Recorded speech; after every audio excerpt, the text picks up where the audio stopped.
Some cages are built with gold bars. Some prisons are lined with silk. But a cage is still a cage, until the right person burns it down. The dress cost $14,000. Alara Vasquez knew this because her mother had said it no fewer than 11 times over the course of the morning, each repetition a different shade of warning: reverent, threatening, pleading, and finally cold and flat as a marble floor.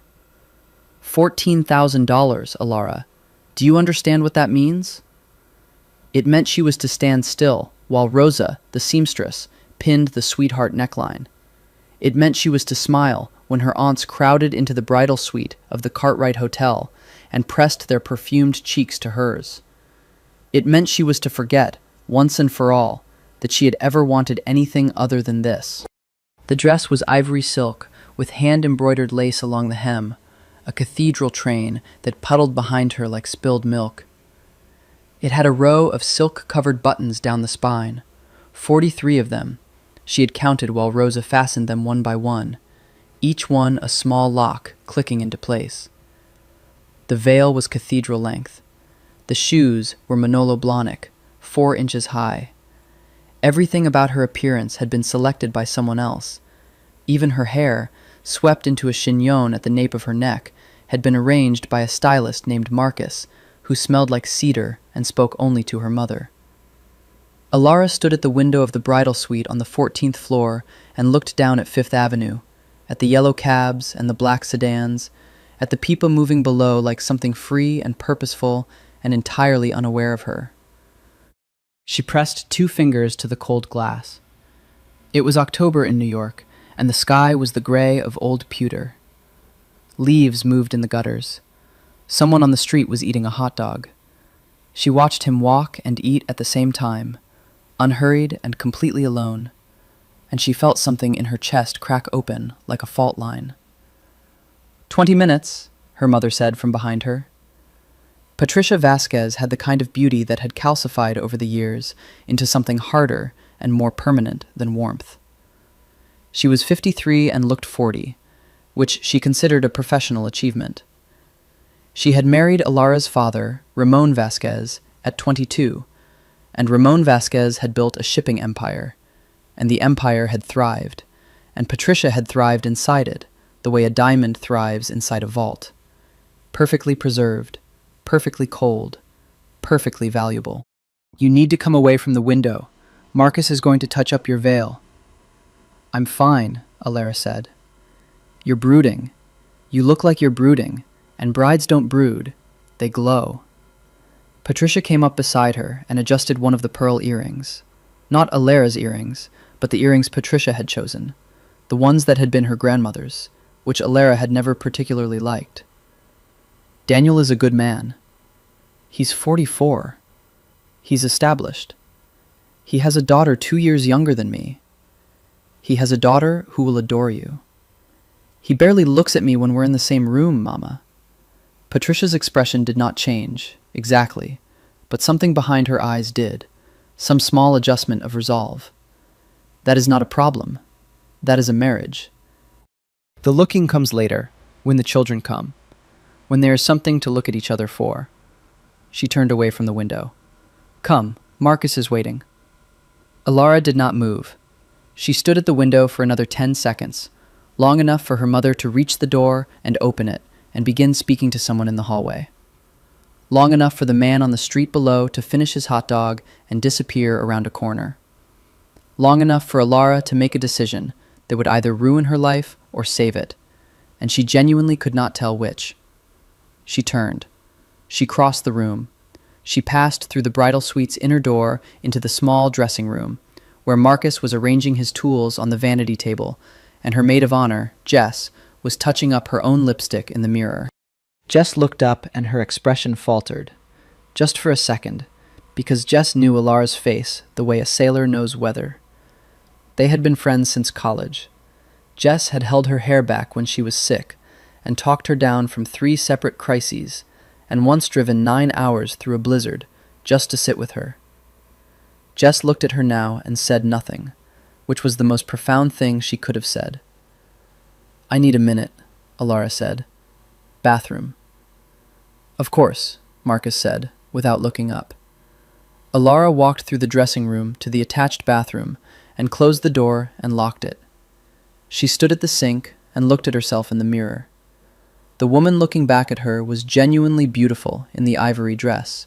She could see that, objectively, the way you might appreciate a painting.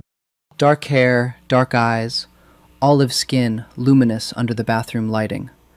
27 years old. A master's degree in architecture that she had been encouraged to treat as a hobby.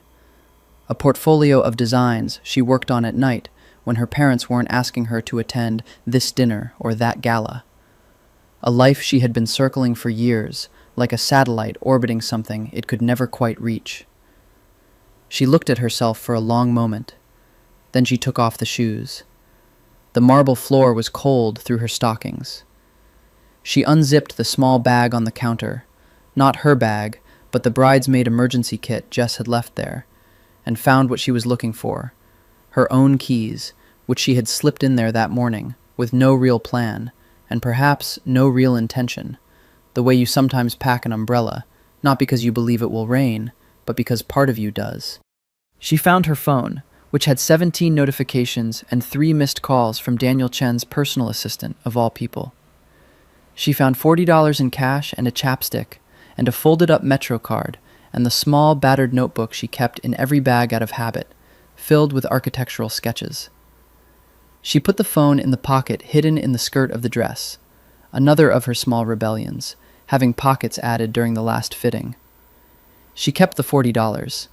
She left the shoes. She opened the bathroom window. She was on the 14th floor. But the bathroom window looked onto the fire escape, and the fire escape led down, and down was the direction she needed. The dress did not make the fire escape easy. The cathedral train was a problem. She gathered it up in both arms, clutching $14,000 of ivory silk against her chest like a bundle of laundry, and she went down the iron stairs 2 at a time, the metal freezing through her stockings, the October wind hitting her hard enough to make her eyes water. At the second-floor landing, she paused and looked down. There was a dumpster below, and then an alley, and beyond the alley, the noise of Fifth Avenue. She kept going.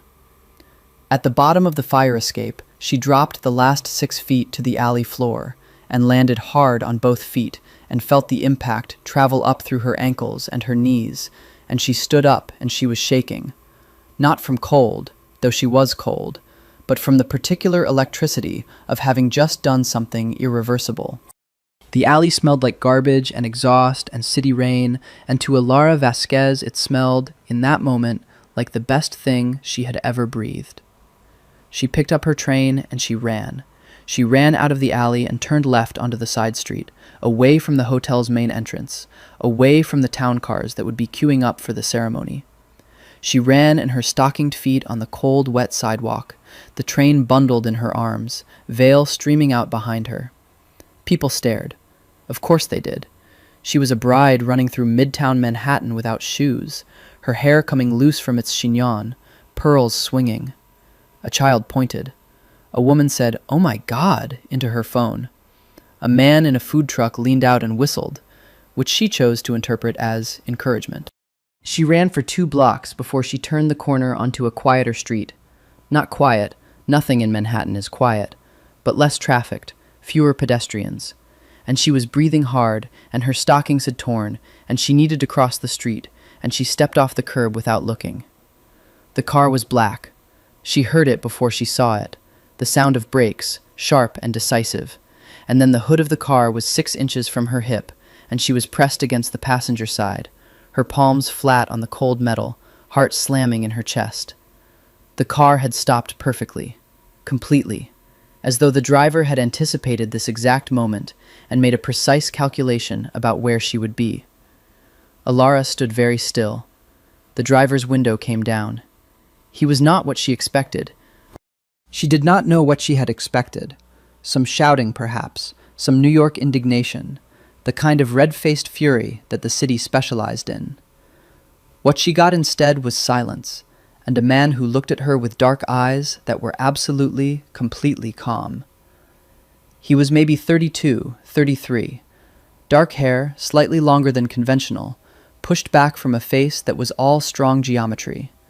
A jaw that suggested stubbornness had been built into the architecture of it. Cheekbones that the light caught like they'd been designed for exactly that purpose. He wore a black suit with no tie, the top button of his shirt undone. On his left hand, no ring. His right hand rested on the steering wheel, relaxed, and on his wrist was a watch she recognized without meaning to. A Patek Philippe, platinum case, one of maybe 40 in existence. He looked at her in the ivory dress, at the train bundled in her arms, at the torn stockings and the missing shoes, and the veil that was now half unraveled and trailing over her shoulder.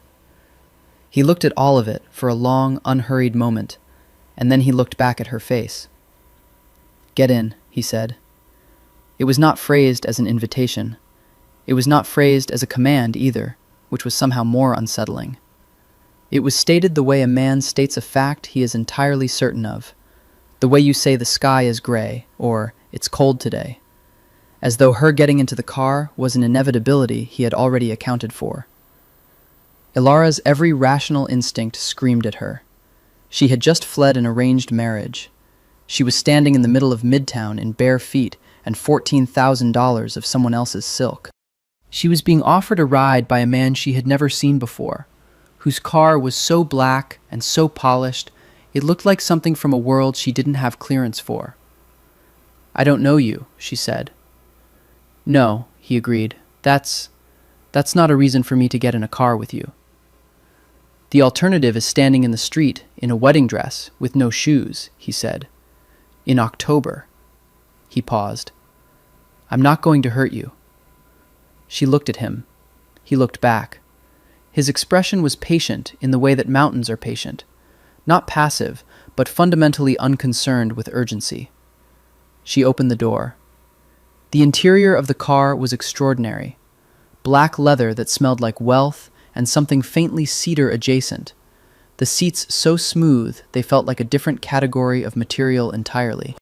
The dashboard was clean and dark, the kind of interior that communicated money not through ostentation, but through the absolute elimination of anything unnecessary.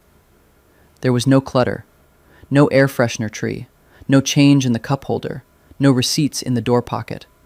Just space and quality, and a subtle sense of control so complete it had become invisible. She gathered her train and pulled the door shut, and the car moved immediately, smoothly, as though the driver had been waiting only for that click of the latch. They drove in silence. Ilara was still catching her breath. She held the bundled train in her lap, which was a ridiculous amount of fabric, and she watched the streets of Manhattan move past the window and tried to think clearly. She had left. She had actually left. The ceremony was supposed to start in... She checked the phone, briefly, and turned it face down again when she saw the flood of notifications. Probably 20 minutes. Her mother would have sent someone to check on her. Jess would have covered for her as long as she could, maybe 5 minutes, maybe 10, before Patricia Vasquez dismantled the bathroom door with her bare hands, if necessary. She should call Jess. She should tell Jess she was okay. She would, in a minute. "Where are you going?" the man asked. She opened her mouth and closed it again. The question was almost funny. She had not thought about where she was going. She had thought only about leaving. "I don't know," she said, and the honesty of it surprised her even as she said it. He nodded, as though this was not only a reasonable answer, but the one he had expected. "I ran into your car," she said. "You ran in front of my car." Is the car okay? I'm sorry, I didn't... The car is fine." He glanced at her, just briefly, before returning his attention to the road. "Are you?" The question caught her somewhere unguarded. She had been bracing for anger, or curiosity, or the particular hungry interest of someone who had noticed she was young and female and alone and apparently unhinged. She had not been bracing for that question, asked in that tone, which was not gentle exactly, but was careful in a way that suggested he understood the difference between asking, "Are you fine?" as formality, and asking it as a genuine inquiry. "I don't know that either," she said. He accepted this with the same quiet nod. The city moved past the windows. He drove with one hand on the wheel, relaxed, easy, the kind of driver who had been in enough cars, in enough circumstances, that the act of it had become unconscious. He did not reach for the radio. He did not check his phone. He simply drove. "You were running from something," he said, after a while. Not a question. "That obvious?" The dress was a clue. Something that might have been a laugh rose in her chest and died before it reached her mouth. "My name is Alara," she said, because it seemed important to establish that she was a person with a name, not just a woman in a car. He considered this for a moment, as though deciding whether to offer his own. "Luca," he said finally. "Just the one name. No last name." She noticed and filed it away. "Thank you for not hitting me," she said. "Thank you for not denting my hood." This time the laugh did escape. It was small and slightly disbelieving and entirely genuine, and when it left her mouth, she felt something loosen in her chest. Some wire of tension that had been coiled there for months, maybe longer, finally releasing a single millimeter of slack. She pressed the back of her hand to her mouth and breathed. Luca drove north. She didn't ask where they were going. He lived in a building that didn't have a sign. That was the first thing she noticed. The absence of the usual New York identifiers. No doorman with a gold-braided uniform waving at the curb. No placard announcing a building name or address. Just a glass facade on a street that was quiet by Manhattan standards. A door that opened from the inside before the car had fully stopped. And a man in a dark suit who appeared and opened Alara's door without being asked, with the smooth efficiency of someone who had been waiting for precisely this. "Mr. Vitali," the man said. Vitali. She filed that name too. Luca came around the car and paused beside her on the sidewalk. He looked down at her feet, at the ruined stockings. He said nothing, but something shifted slightly in his expression. Not pity, nothing so condescending as that. Something more like quiet acknowledgement. "You can clean up," he said, "and we can figure out where you want to go." She should have said no. She should have called Jess, called a cab, called anyone.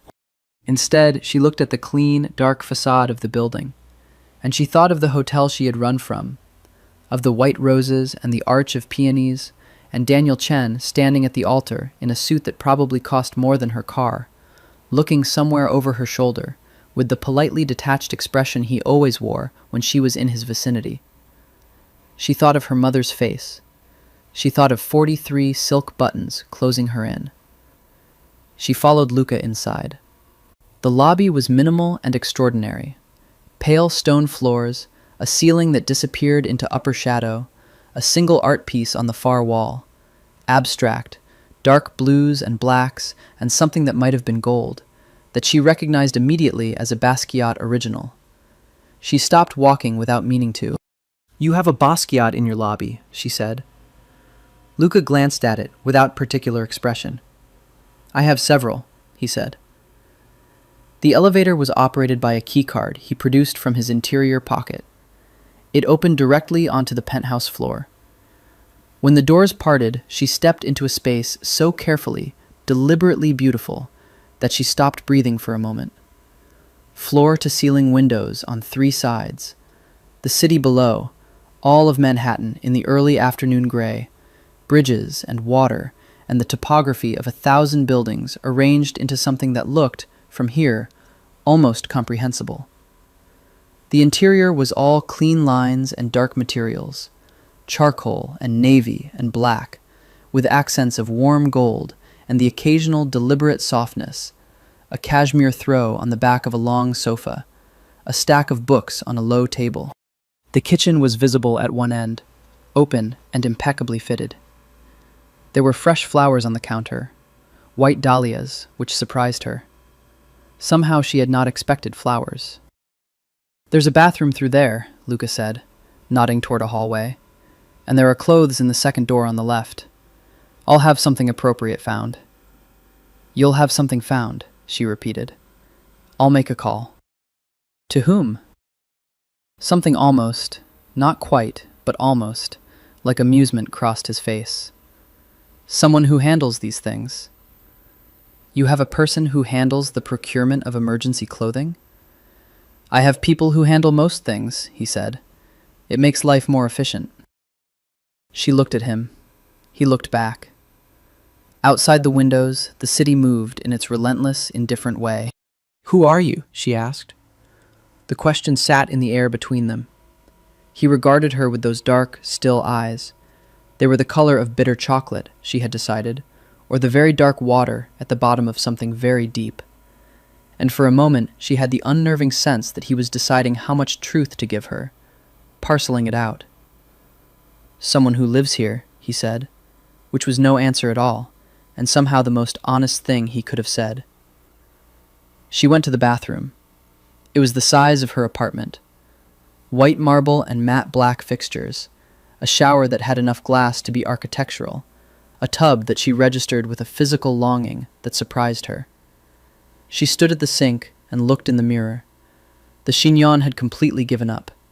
Her hair was down around her shoulders, dark and unruly. The veil was gone. She must have lost it somewhere on the fire escape.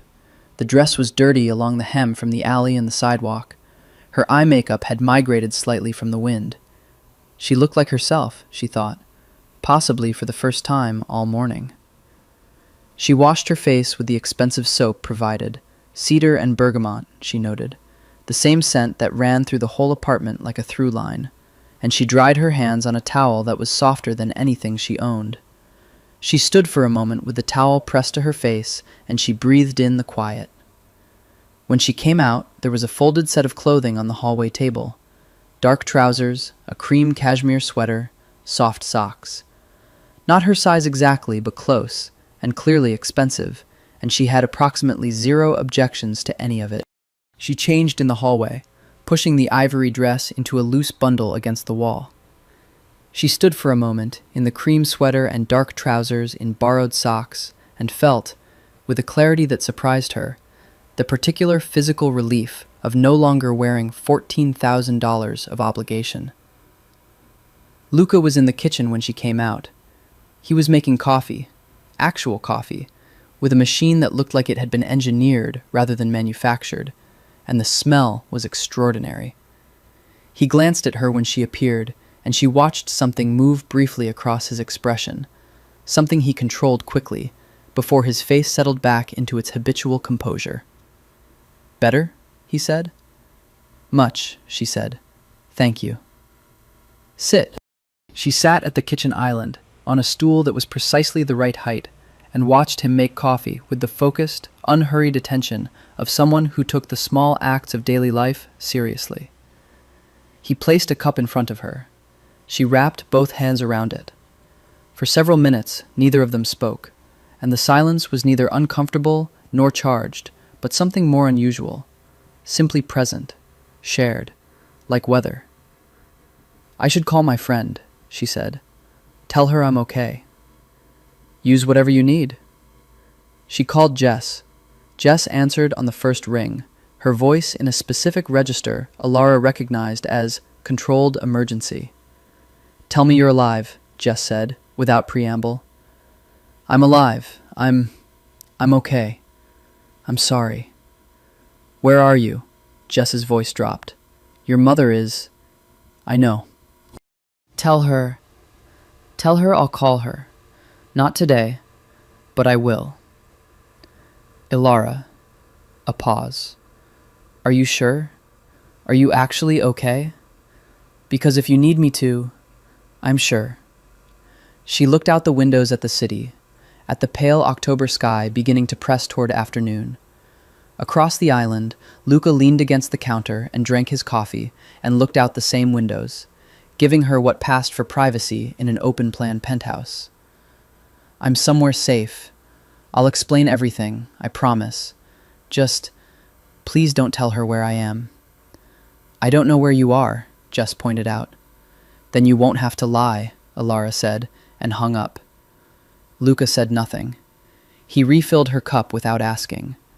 The afternoon passed with the strange, unhurried quality of a day outside of time. Ilara told herself she would leave by 3. then 4. Then she noticed the light changing over the city, the gray afternoon warming briefly to amber before the early October dusk began to settle, and she was still on the couch of Luca Vitale's penthouse, with her feet tucked under her and an architectural history book she had pulled from his shelf. A very good shelf, she noted, organized by subject, heavy on history and strategy and a surprising number of literary novels. And she had not left.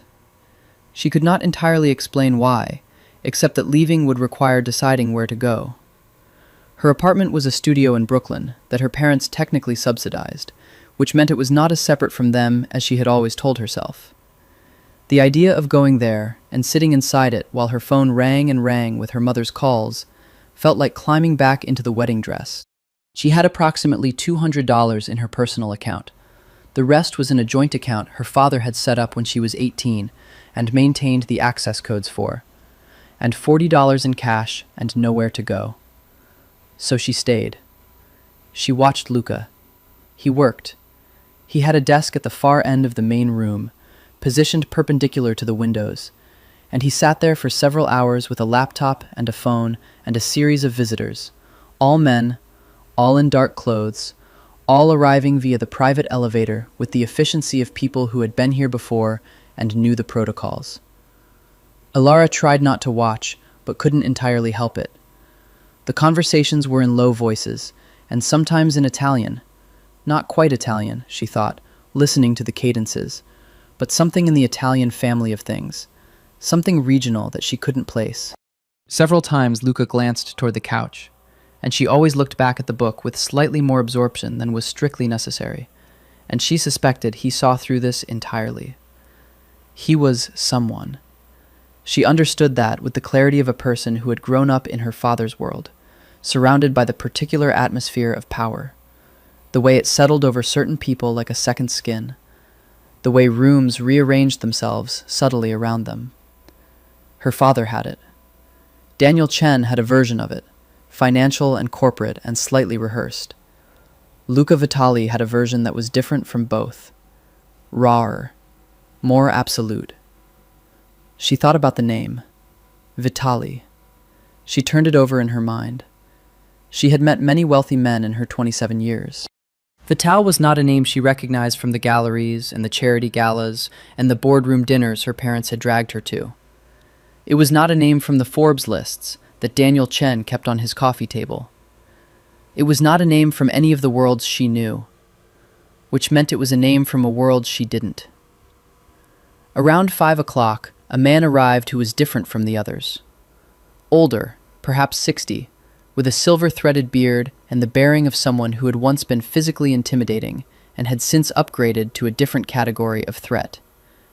He came in speaking quietly to Luca in the Italian-adjacent language and stopped when he saw Alara.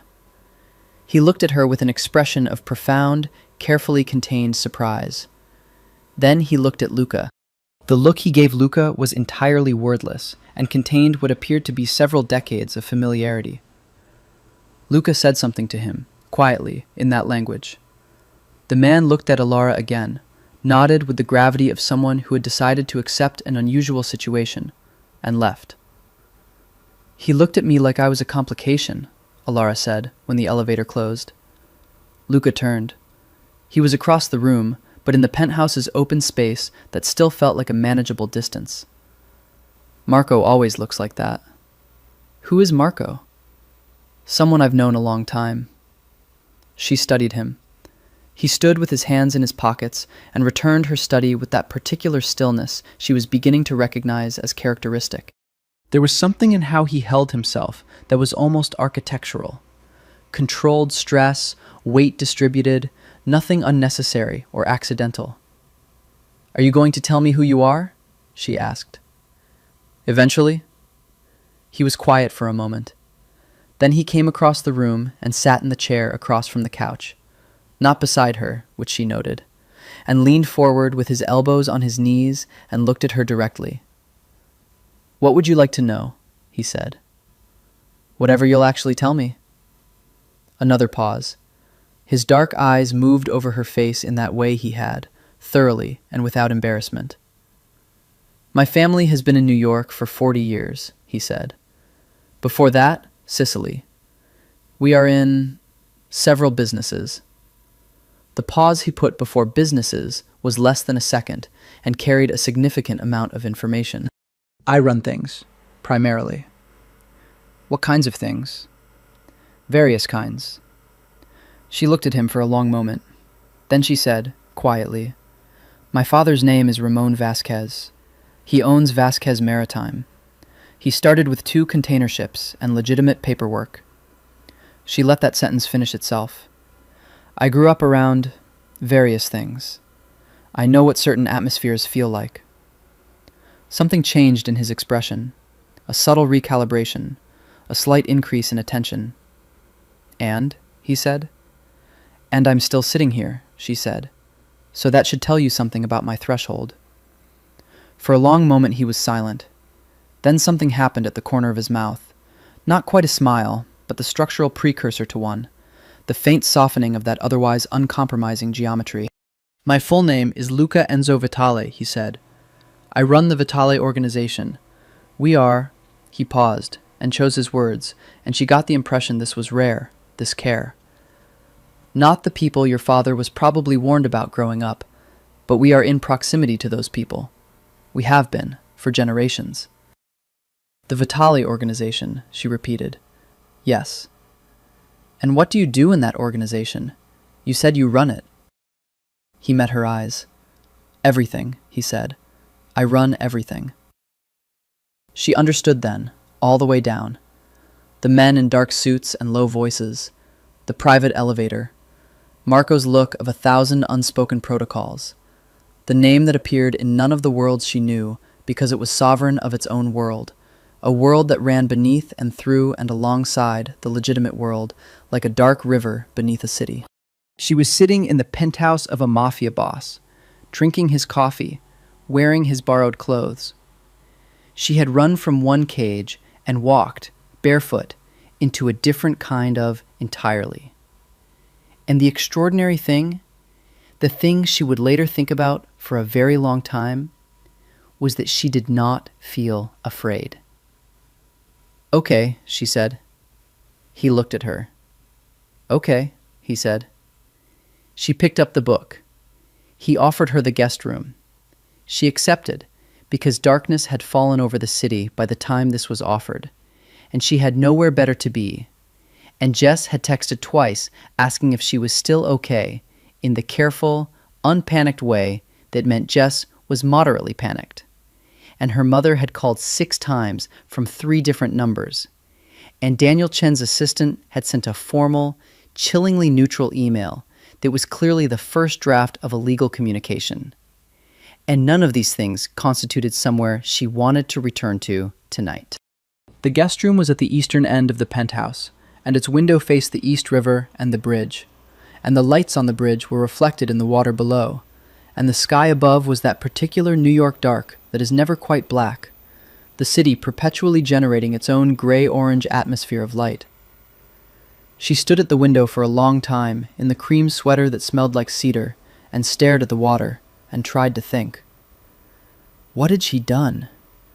She had walked away from a marriage, from a family arrangement that had taken 3 months to construct, during which time she had met Daniel Chen at 6 dinners and 2 galas, and once at a charity tennis event where he had spoken to her for approximately 15 minutes before being redirected to someone more important.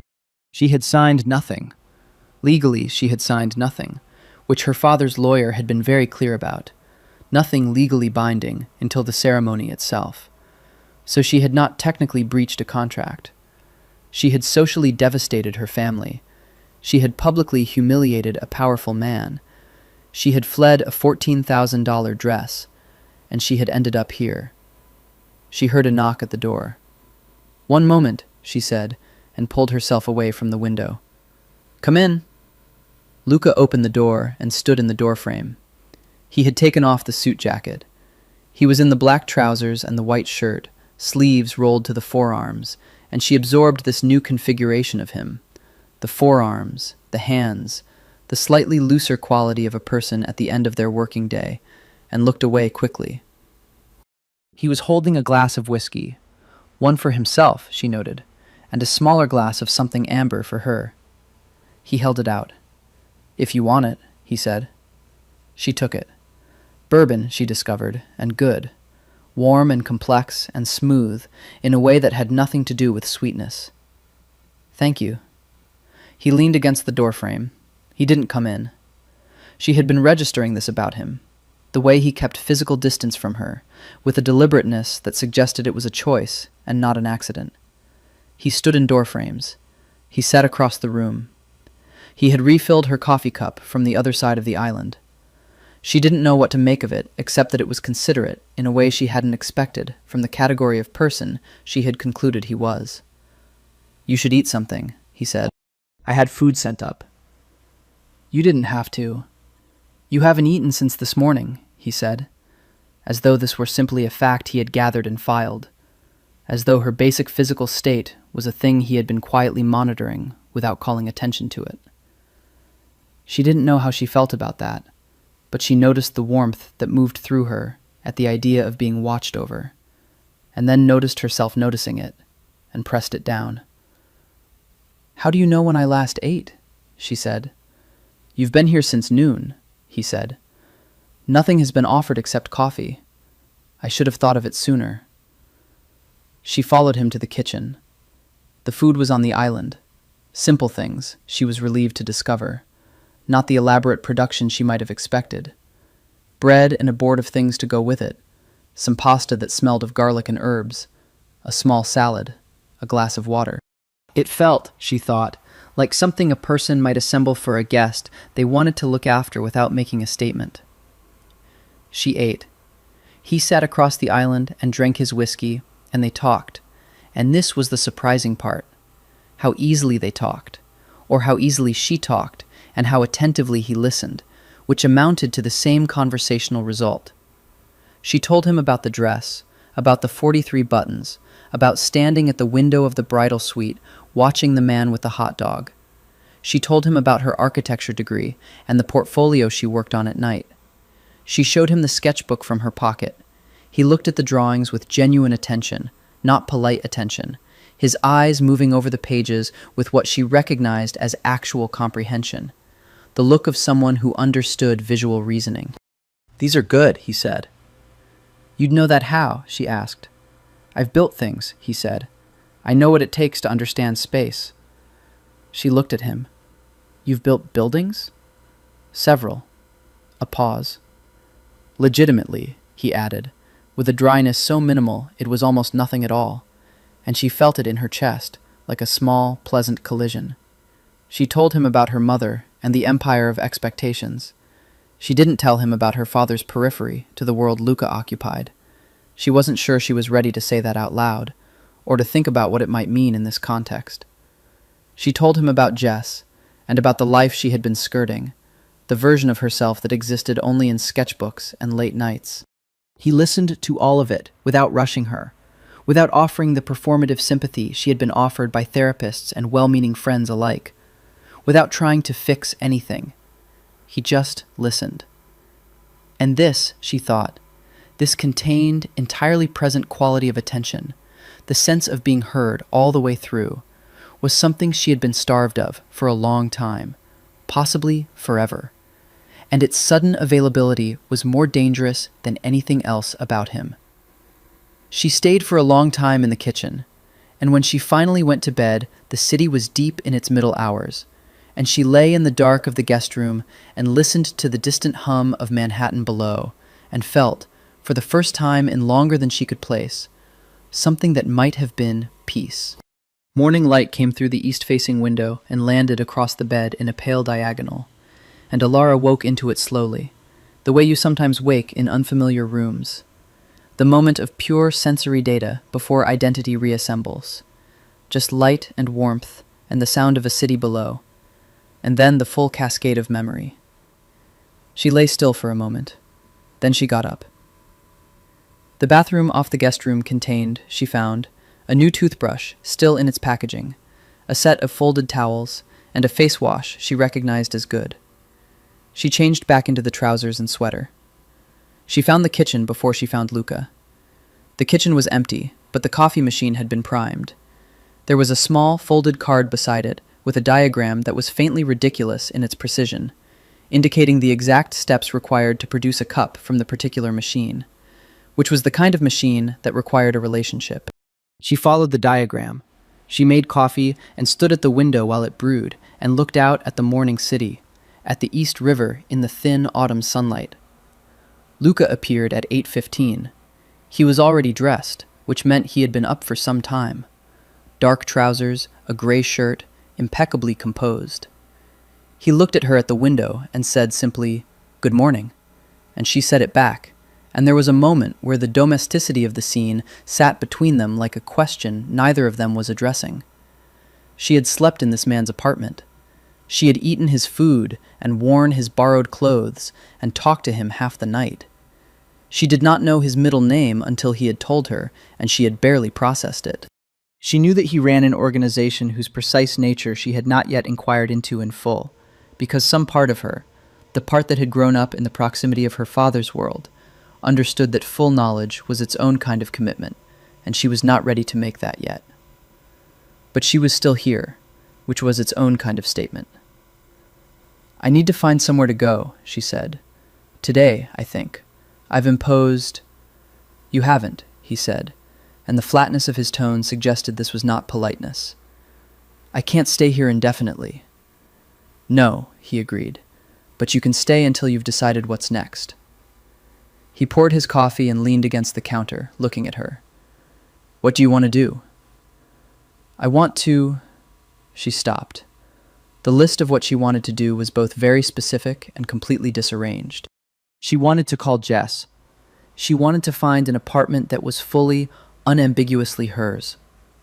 She wanted to call the architecture firm she had been quietly, secretly in preliminary contact with for 6 months, the one in the village that did exactly the kind of work she wanted to do, the conversation she'd always been about to have when something intervened. She wanted to call her mother, eventually, when she had the right words, when she wasn't still electric with flight. She wanted, she realized with a specific clarity, to design something. She had not designed anything with her full attention in months. "I want to get my own things," she said. "My apartment, my sketchbooks, my clothes." "Where do you live?" "Brooklyn, Carroll Gardens." He nodded. "I'll have someone drive you." "I don't need— Your mother knows your address," he said, very quietly, "and she will have told someone. Driving there alone, in that dress, with no phone plan? I have a phone. Without a coat," he finished, "in October." He said this not unkindly, but with the precision of someone who had already assessed the relevant risks and was simply outlining them. "Let Marco take you. He'll wait outside." She looked at him for a long moment. There was something deeply strange about this, about being looked after by a man she barely knew, about the care in it, about the fact that the care felt real rather than performed. "Why are you doing this?" she said. He was quiet for a moment, in the way that had come to feel specific to him, not a delay but a consideration, the pause of someone who gives words their proper weight. "I understand the feeling," he said, "of not being able to choose your own path." It landed in the quiet of the kitchen, with the weight of something very large moving very softly, and she felt it in her sternum, and for a moment she could not speak. He looked at her for one more second, and then looked away, out the windows, at the city. "I'll call Marco," he said. Marco was not what she'd expected either. He was the silver-bearded man from the afternoon before, and up close he had the kind of face that had lived considerably, a network of fine lines, eyes that were both watchful and oddly warm, a mouth that seemed to have settled into a position of reserved amusement at the world. He drove a different car than Luca's, darker still if possible, and he drove in silence through the bridge traffic with the competence of someone who had navigated considerably more complex situations than morning traffic on the BQE. He spoke only once on the bridge. "You are the girl from the wedding," he said, not unfriendly. "I am," she said. He nodded, with what seemed like approval, and said nothing more. Her apartment building on Carroll Gardens looked exactly as she had left it. The narrow brownstone, the black iron railing, the lock that always stuck slightly on the left turn, the smell of the hallway that was old wood, and the particular mustiness of a building that had been occupied for many decades by many people. She had loved this apartment. She had put plants on the windowsills and a rug she'd found at a flea market on the floor, and prints she'd bought from student exhibitions on the walls. She had made it hers, with great care and very little money. Standing in it now, with Marco outside and Luca Vitali's cedar and bergamot scent still faint in the sweater she was wearing, she saw it differently. Not smaller. It was small. It had always been small. But somehow more provisional, as though she had always been in it temporarily and only now noticed. She packed a bag quickly. Real clothes, jeans, a good coat, clean things. Her large sketchbook and the smaller one. Her drafting pencils in their case. Her laptop. The framed photograph from her desk of herself and Jess at graduation, both of them laughing at something off camera. The face cream she'd had since before her mother started giving her better products. Her own toothbrush. Her passport. She did not know why she packed the passport, except that it felt like a document of selfhood, proof that she was a person who existed independently and had been to places. She sat on the bed for a moment, in her own apartment, in borrowed clothes. She called Jess. Jess answered immediately. "Okay, I need you to give me literally anything," Jess said. "A landmark, a borough, something." "I'm at the apartment." "Are you okay? Do you need me to come?" "I'm okay, I promise. Jess." She paused. "I had to leave." "I know." Jess's voice was warm and precisely calibrated. "I know you did. I just need to know you're safe." "I'm somewhere safe. I'll explain everything soon. I needed things. My stuff. Your mother called me 4 times yesterday." A brief silence. "She's not well." "I'll call her." "She's not... Ilara, I don't mean angry well. I mean she's..." Jess stopped. She was crying when she called. The last time. This landed harder than anything else. Patricia Vasquez did not cry. Patricia Vasquez had not cried at her own mother's funeral, had stood at the graveside like polished stone.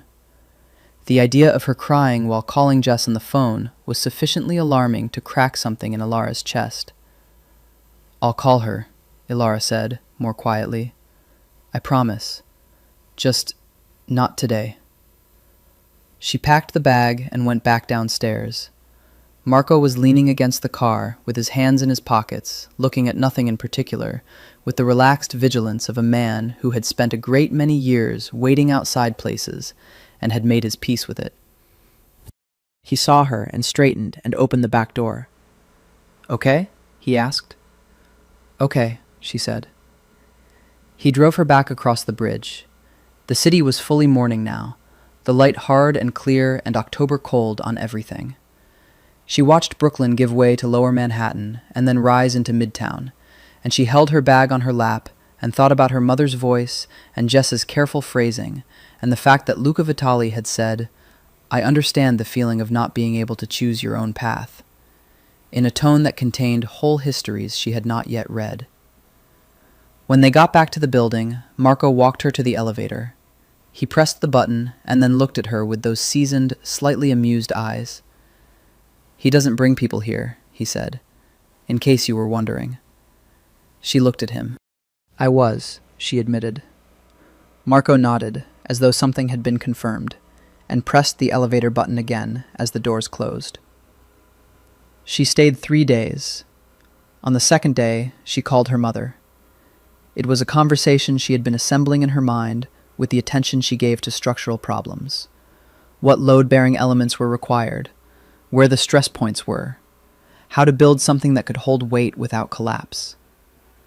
Patricia Vasquez answered after 2 rings and said nothing for a moment, and the silence was worse than anything she might have said. "You are safe," her mother said, not a question. She had confirmed this already, through channels Alara did not ask about. I'm safe. Where are you? Somewhere safe, Mama. Another silence. Daniel's people are... Patricia started, then stopped. There will be consequences for the business. I know. Your father, I know. You don't know. Patricia's voice shifted into something lower, stripped of its usual armature. He built 30 years of this for you, for your future. You don't know what it cost. I know what it was costing me, Alara said, quietly, and something in the quality of her own voice surprised her. How steady it was, how certain. And I couldn't pay it anymore. The silence this time was very long. Then her mother said, Are you happy? And the question was so unexpected, in that voice that had never once asked it before, that Alara felt tears come to her eyes. I don't know yet, she said. Ask me in a month. Her mother made a sound that was not quite agreement and not quite otherwise, and said, Call me in a week, and hung up. Alara stood at the penthouse window for a long time after, her phone warm in her hand, and the city below moved on in its own vast indifference, and she felt the weight of what she had walked away from, and the terrifying, exhilarating lightness of having walked away from it. On the third day, she worked. Luca had given her the run of the apartment. She worked at the long kitchen island, with her sketchbook spread out and her laptop open and the drafting pencils arranged. And she worked on the project she had been circling for 6 months, a residential development concept, adaptive reuse of an old warehouse in Red Hook, the kind of project that the village firm she wanted to work for actually did. She worked with an absorption she hadn't felt in months, and when she looked up and found Luca standing in the kitchen with a coffee and watching her, she did not feel self-conscious about it. You're concentrating, he said. I was. Don't stop on my account. He set a coffee beside her without being asked, and looked at the sketches spread across the island. His eyes moved over them carefully, the same way they had moved over the sketchbook in her pocket on the first night. This is the Red Hook warehouse, he said. She looked up sharply. You know it? I know the building. A pause. I looked at it 2 years ago, for a different purpose. She looked at him. And did you buy it? No. He was quiet for a moment. The timing wasn't right. She thought about this. About the number of things that might fall under timing wasn't right in the life of the man standing at her island. She thought about the world Marco had alluded to, and the world she had grown up adjacent to, and the way they might overlap, and what those overlaps might mean for a warehouse in Red Hook. She didn't ask. Not yet. There's something I need to tell you, she said. He looked at her and waited. My father, she said. Ramon Vasquez. Vasquez Maritime? She paused. He isn't just...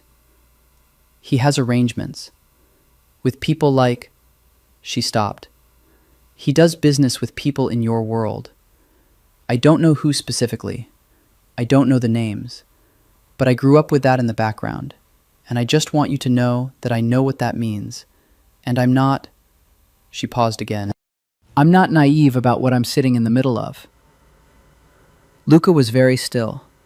He looked at her with an expression she could not entirely read, which was not usual. She had, over 3 days, developed a reasonable vocabulary for his expressions.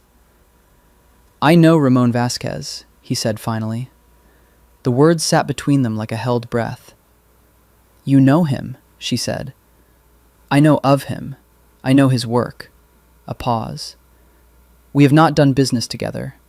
We operate in different spheres. She absorbed this. But you know who he is. Yes. And you knew who I was. I knew your name, he said. Marco looked you up, after the first day. Yes. He said this directly, without apology. I know who your family is. I am telling you this now because you are telling me now. I thought it more useful to understand your situation before you knew I understood it. He held her gaze. I did not bring you here because of your father, Alara. She thought about this for a very long time, sitting at the island with her pencils and her sketches and the cold coffee going cold beside her. Why did you bring me here? She said. He was quiet for the space of several breaths. Then he said, You were running, in the street, in bare feet. He looked at her. I know what it looks like when someone is trying to get out. There are things Luca Vitale does not say. He does not say that he watched her in the elevator, on the way up that first afternoon when she was still barefoot and windblown and trailing veil, and that something in his chest, which was not a chest accustomed to registering things, which was a chest that had been systematically insulated against the category of response she provoked, had done something he had not been entirely prepared for. He does not say that he had his security run a background check on her before the car reached the building, and that the results had told him everything about the Vasquez family and nothing about her. Nothing about the sketchbooks or the architecture degree she was not allowed to use, or the portfolio she built in secret, or the brightness in her eyes when she looked at buildings the way other people looked at faces. He does not say that he has been watching her move through his apartment for 3 days, with the particular attention he usually reserves for things that require his complete focus, which is not many things, because complete focus is a limited and precious resource, and he has learned to deploy it only where it matters. He does not say that she is the first person who has sat in this apartment, his real apartment, the one above the several other residences he maintains across the city for various purposes, in a very long time. Marco has been here, 2 or 3 of his most trusted men, no one else. The guest room has never been occupied. He does not say any of this. Instead, he manages the organization, which requires all the attention it always requires, and more, because there is something happening on the eastern seaboard that he is watching carefully. A shift in the arrangements between 3 families that has been building for 2 years and is approaching a moment of resolution he needs to control. He has meetings. He has calls. He has a structure of obligations and alliances and careful tensions that he has spent 15 years building into something that functions and holds. He runs everything. He has run everything since he was 23, and his father had the kind of massive coronary that doesn't allow for a gradual transition of power. He had inherited an organization in the middle of a war, and he had ended the war in 18 months by a combination of violence and diplomacy that the old men in the organization still talked about in a particular tone that was half admiration and half something colder. He had done things he did not regret, because regret is a luxury available only to people who had choices, and at 23 he had not had choices. He had done what was required. He was not, in the technical sense, a good man. He understood this. But he had, over 15 years, constructed a framework that functioned according to principles he could articulate and defend. Loyalty, order, the protection of his people, the fulfillment of obligations. He did not prey on the civilian world. He did not traffic in human misery. He had removed, over the years, several members of the organization who did, and used the removal as a message. The family under his control was cleaner than it had been under his father, and under his father's father, and the old men resented this about him too, but they also acknowledged it, because Luca Vitale's version of the organization had run for 15 years without the kind of visible chaos that brought federal attention, and this was not nothing.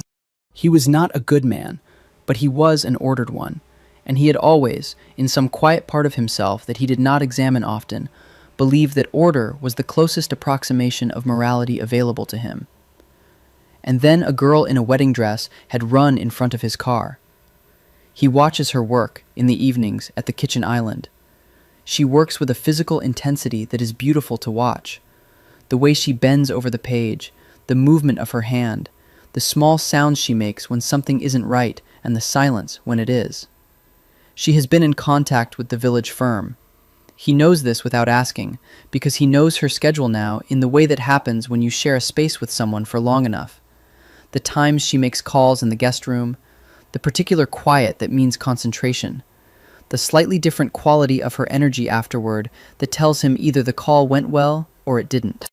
She is building something.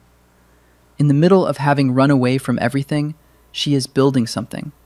He finds this. He does not have a precise word for what he finds it. He finds it more than he expected to find anything. On the third evening, he brings work to the kitchen island, and they sit at opposite ends of it. She with her sketches, he with his laptop, and the stack of documents that require his signature.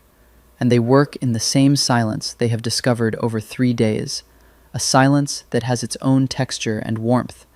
And at some point, she pushes a cup of tea toward him without looking up, and he accepts it without looking up, and they don't comment on this, and the domesticity of it lands in him like a stone in still water. He thinks, this is a problem. He thinks, it is a problem I am not solving tonight. He thinks, she has her own things to do, her own life to build, and she will leave when she's ready, and that is the right and appropriate outcome of this situation. He looks at the side of her face over the rim of his laptop, at the way the kitchen light catches her hair. He thinks, I am in significant trouble. On the 4th day, Luca told her he needed to go out. This was information she had no claim to, and she received it accordingly, a nod, a return to her work. But something in the way he told her, standing at the doorway of the main room in the early evening, already in a different suit than his usual, this one very dark navy, clearly formal, made her look up. An event, he said. A charity gala. I have to appear. You have to appear, she repeated, hearing the specific weight of that phrasing. It's a requirement. His expression was dry, almost rueful. Politics of a specific kind. She looked at him for a moment. I'll be here, she said, because what else was there to say? He was quiet for a moment. Then, as though the words were being extracted from him against his better judgment, he said, You could come, if you wanted.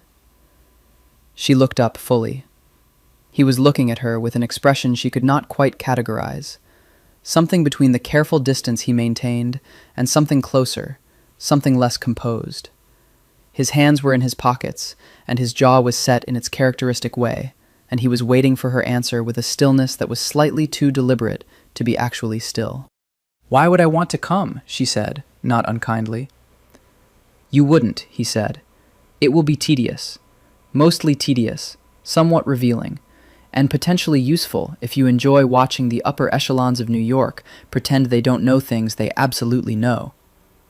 A pause. And you've been inside this apartment for 3 days. She closed her sketchbook. The dress was sent from somewhere. She did not ask where and did not particularly care, because it was extraordinary.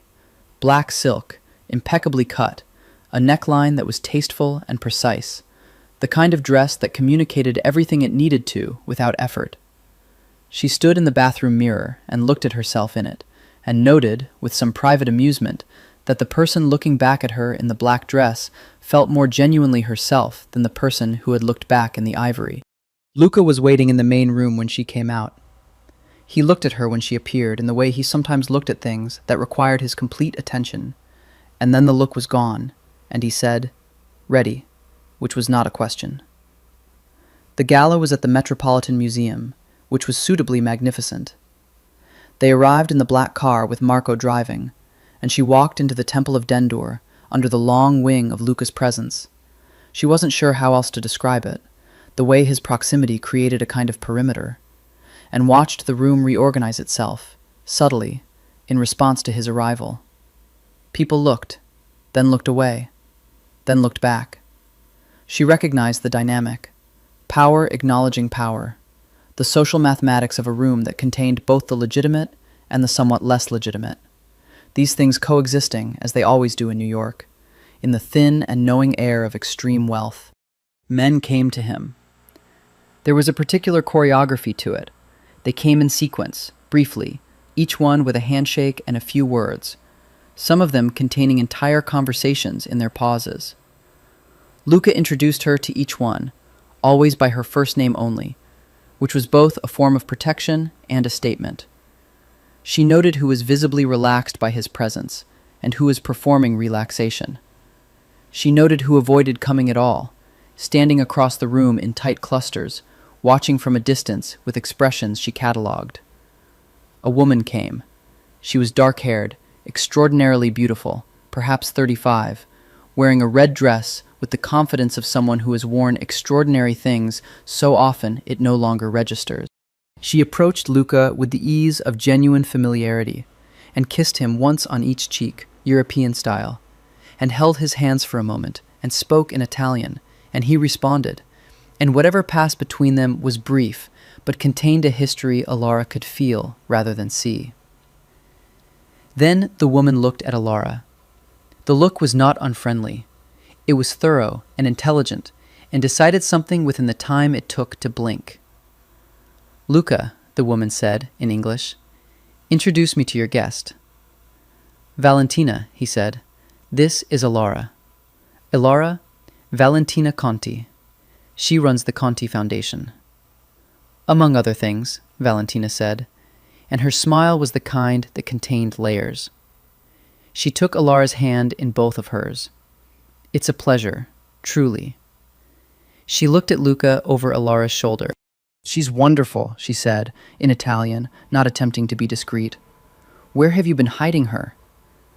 "She arrived this week," Luca said. "Clearly." Valentina released Alara's hand and tilted her head. "I hope he's being a good host. He is very capable at most things, and not at all capable at being warm." "He's been very kind," Alara said. Something flickered across Valentina's face. Surprise, recalibration, and then something that looked like genuine approval. She said, which was a complete sentence. She looked at Luca one more time, with an expression that communicated a private and complete opinion, and moved away into the room. On the way home, Alara asked, "Who is Valentina Conti?" Luca looked out the window. "My godfather's niece. She grew up in the same world I did. She runs the legitimate side of the Conti interests, now that her uncle is retired." A pause. "She's known me since I was 12. She said you're not capable at being warm."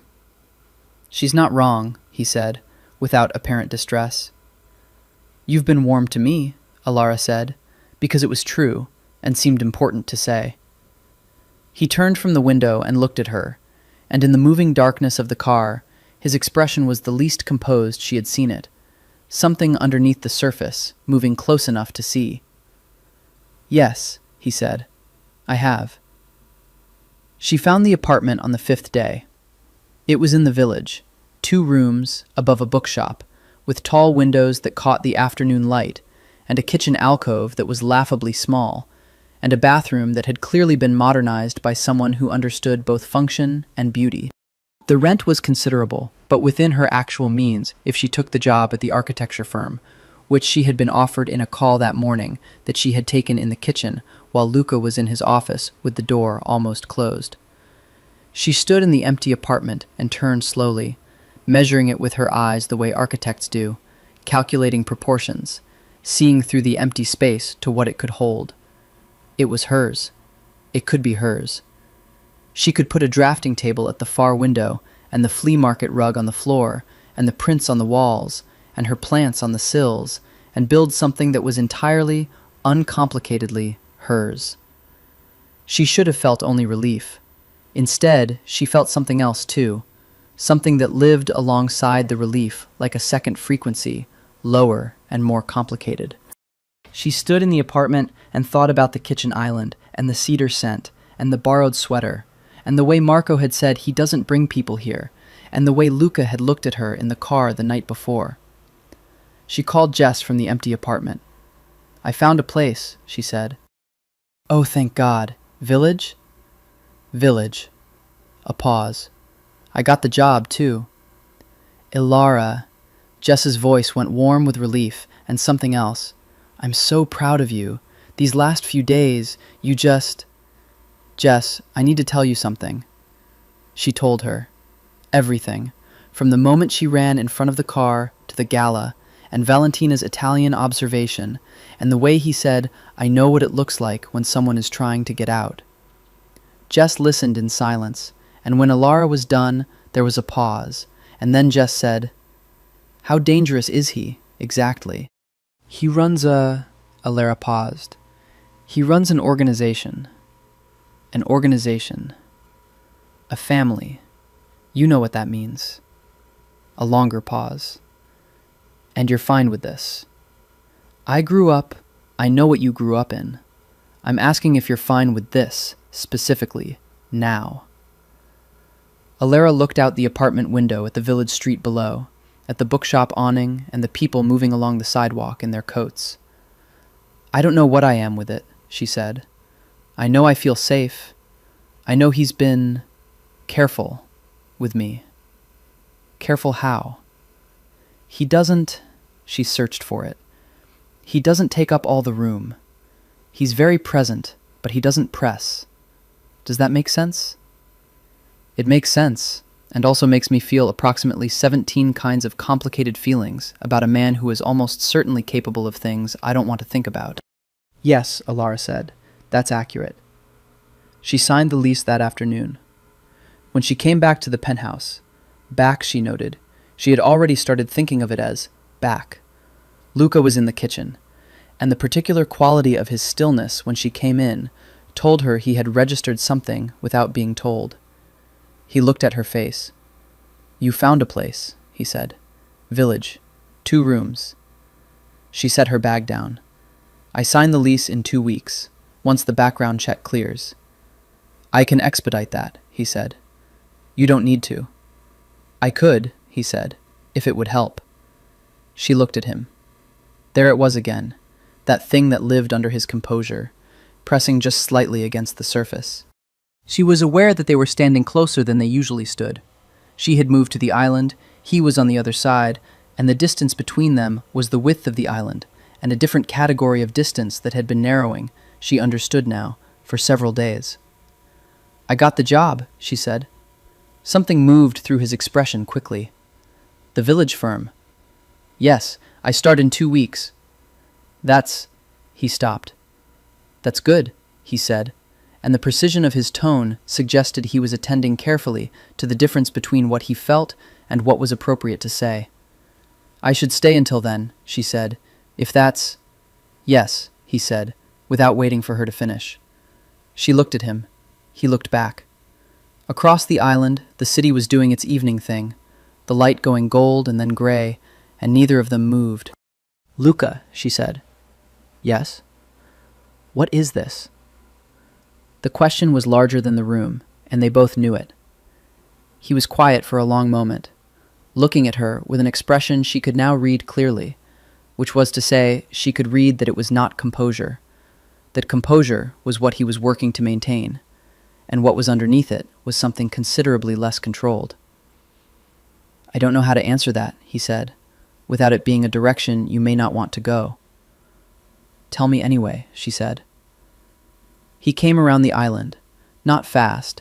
Nothing about him was fast when it wasn't necessary, but deliberate, the way he did everything, the way he drove and made coffee and listened and looked at her drawings. He stopped when he was close enough that she could have reached him without moving. "You are in the middle of something new," he said, quietly. "A job and an apartment and everything you've been working toward. I don't want to be—" He paused, choosing the word. "A complication." "Maybe I don't think you're a complication," she said. He looked at her for a long, still moment. "Maybe I am," he said, "regardless of what you think." And he stepped back, just slightly, just enough. It was, she thought, one of the most controlled things she had ever seen a person do. The call came on the 7th day. Luca took it in his office with the door closed, and she heard nothing except the low register of his voice, which changed. She had become attuned to the specific frequencies of him, the working voice, the social voice, the careful, contained voice he used with her, and this was none of these. This was something older and harder, something that ran under all the other versions, the voice of the man who had ended a war at 23. She was sketching when he came out. He stopped in the doorway and looked at her, and she looked up, and she could see it on him. Not fear. He was not a man who wore fear, but a tightening, an activation of something under the surface, a shift from standing down to something else. "I need to deal with something," he said. "Is it bad?" she said, because she had 3 days before decided to be honest rather than careful with him. He looked at her for a moment. "It's manageable," he said, "but it requires me to be somewhere tonight, and I need to ask you to stay here." "Here?" "Or go to Jess, but not, I'd prefer you didn't go to your apartment tonight." His voice was even. "There are some people who are aware that you've been here. Not our people. I'm handling it, but until it's handled—" "People related to my father?" she said. A brief pause. "Related to what happened with Daniel Chen and your father's arrangements, yes." He looked at her directly. "Your father's alliances are under some pressure right now, partly because of the ended engagement. There are people who see that as an opening." She absorbed this. It was the moment, she supposed, where the world she had walked into made its nature fully, concretely known. "Are you in danger?" she said. Something shifted in his face. "No," he said, and then, more quietly, "but you could be, if you're visible right now." She thought about this for a moment. She thought about the father who had built an empire and tried to sell her into its political architecture. She thought about the 30-year consequence of the world her family had moved in, and the opening she had apparently created by refusing to close one of its arrangements. She thought about Marco saying he doesn't bring people here, and what it meant that he had brought her here, and that her presence was therefore visible, and that visible had consequences. "Okay," she said. "Okay?" He looked at her carefully. "I'll stay here tonight." She held his gaze. "Go deal with what you need to deal with." He crossed the room to his office, and she heard the opening of something. A safe, she thought, by the sound of it. And then he came back through the main room. He had put on a jacket that sat differently, and she understood, without being told, why. He stopped near the door. "There's a code for the elevator," he said. "Marco will be downstairs. You have my number." He paused. "Don't open the door for anyone who isn't Marco." "I know the drill," she said. He looked at her, a look that lasted longer than it needed to, and she could see what was underneath it clearly now, because the usual composure had thinned with whatever the phone call had contained. What she saw was not just the activation of the dangerous version of him, but something else, something more naked. Concern. Real, unguarded concern. "Be careful," she said. He nodded once and left. She sat in the penthouse for an hour, sketching and not sketching, listening to the city below. Then she got up and stood at the window and looked out at the dark, and thought about what it meant that he had asked her to be somewhere safe before he went to handle something dangerous, as though her safety was a prior condition for his own actions, as though she had been factored into his risk calculation in a way that changed its parameters. She thought about what that meant, and she was not as afraid of it as she perhaps should have been. He came back after midnight. She was awake, she had not tried to sleep, and she heard the elevator and heard his footsteps, and then the lights in the main room came on, and she came out of the guest room. He stood in the middle of the room. His jacket was off. There was nothing obviously wrong with him, but something in his posture was different. A held tension, the kind that comes after something has been resolved by methods that are not comfortable to carry. He looked at her when she appeared, and for a moment neither of them said anything. Then she walked across the room and stopped in front of him, close enough to be deliberate about it, and she said, "Are you okay?" Not, "Is everything okay?" Not, "What happened?" She said, "Are you okay?" He looked at her for a long moment, and she saw something move through him, something he did not suppress in time. "Yes," he said. She put her hand on his arm. Just that, her hand on the sleeve of his shirt, a small, grounding point of contact. His eyes went to her hand, and then back to her face. And what was in his expression now was something so stripped of its usual control that it was almost overwhelming to look at. Good, she said. Then go to sleep. He looked at her for another long moment. Then, very quietly, he said, Stay. She stayed. Not in the way he might have meant, or perhaps in exactly that way. She wasn't sure, and she suspected he wasn't either. And the ambiguity of it was not uncomfortable, but something more delicate, a space they were both moving through carefully. She went back to the guest room. He went to his room. But in the morning, he was in the kitchen before she was, and the coffee was made, and he looked at her when she came in, with an expression that was the same as always, and also different. A single layer of composure, shorter than usual. Something raw at the bottom of it that he was neither hiding nor displaying. They had breakfast. Real breakfast.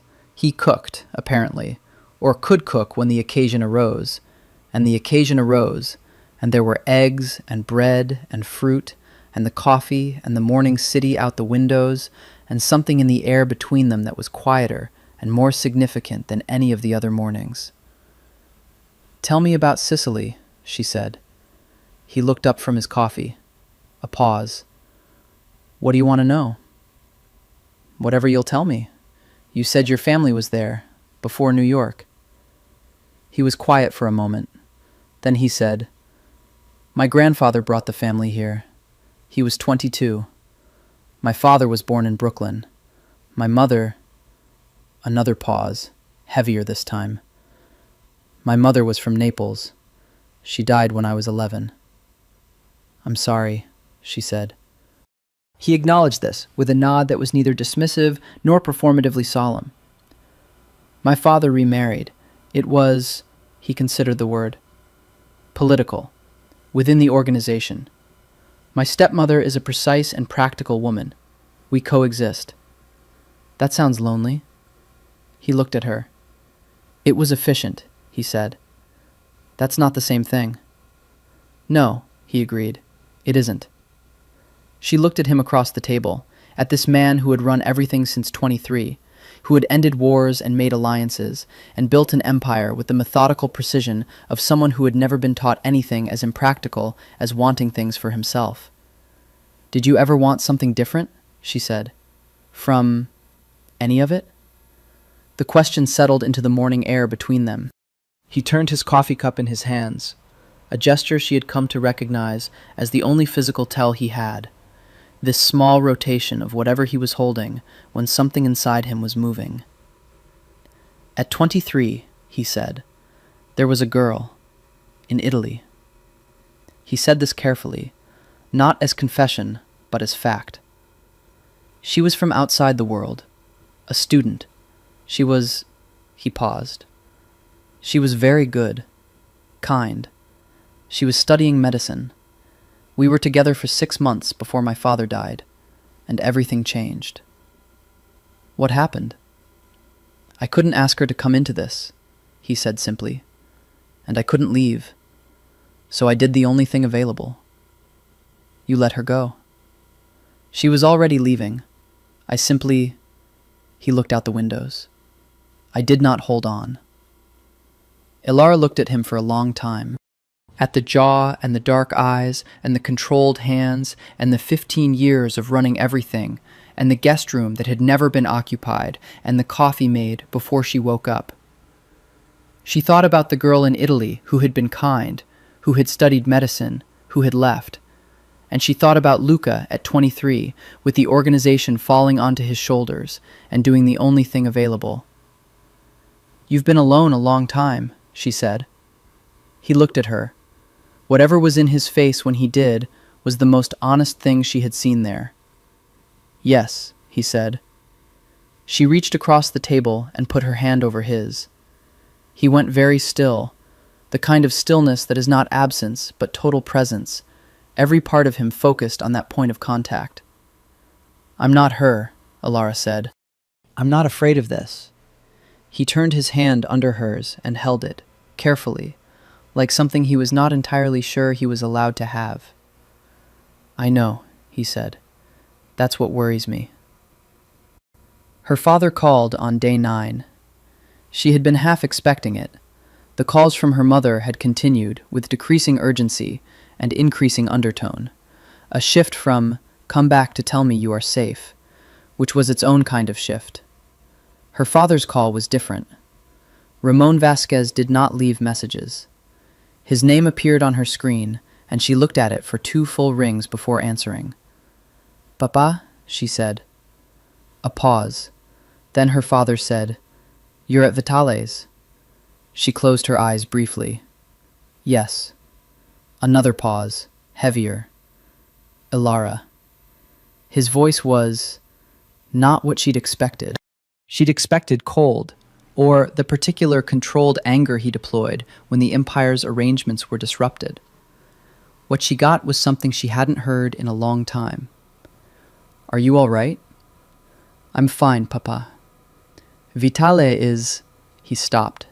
She could hear him choosing. "He's not someone to be careless around." "I'm not being careless." "Ilara." The weight of a parent who knows more than they can say. "He is very powerful and very careful, and when men like that become interested in something, they become interested. Do you understand what I'm telling you?" She thought about Luca at the kitchen island, about the hand held carefully. "I understand," she said. "He called me," her father said. She went very still. "He called you." "This morning. He told me you were safe and that you would call when you were ready. He told me—" A pause. "He told me that the situation with the Chen engagement would be resolved without consequence to our business, and that I should not concern myself with it." Another pause, in which she could hear her father calibrating.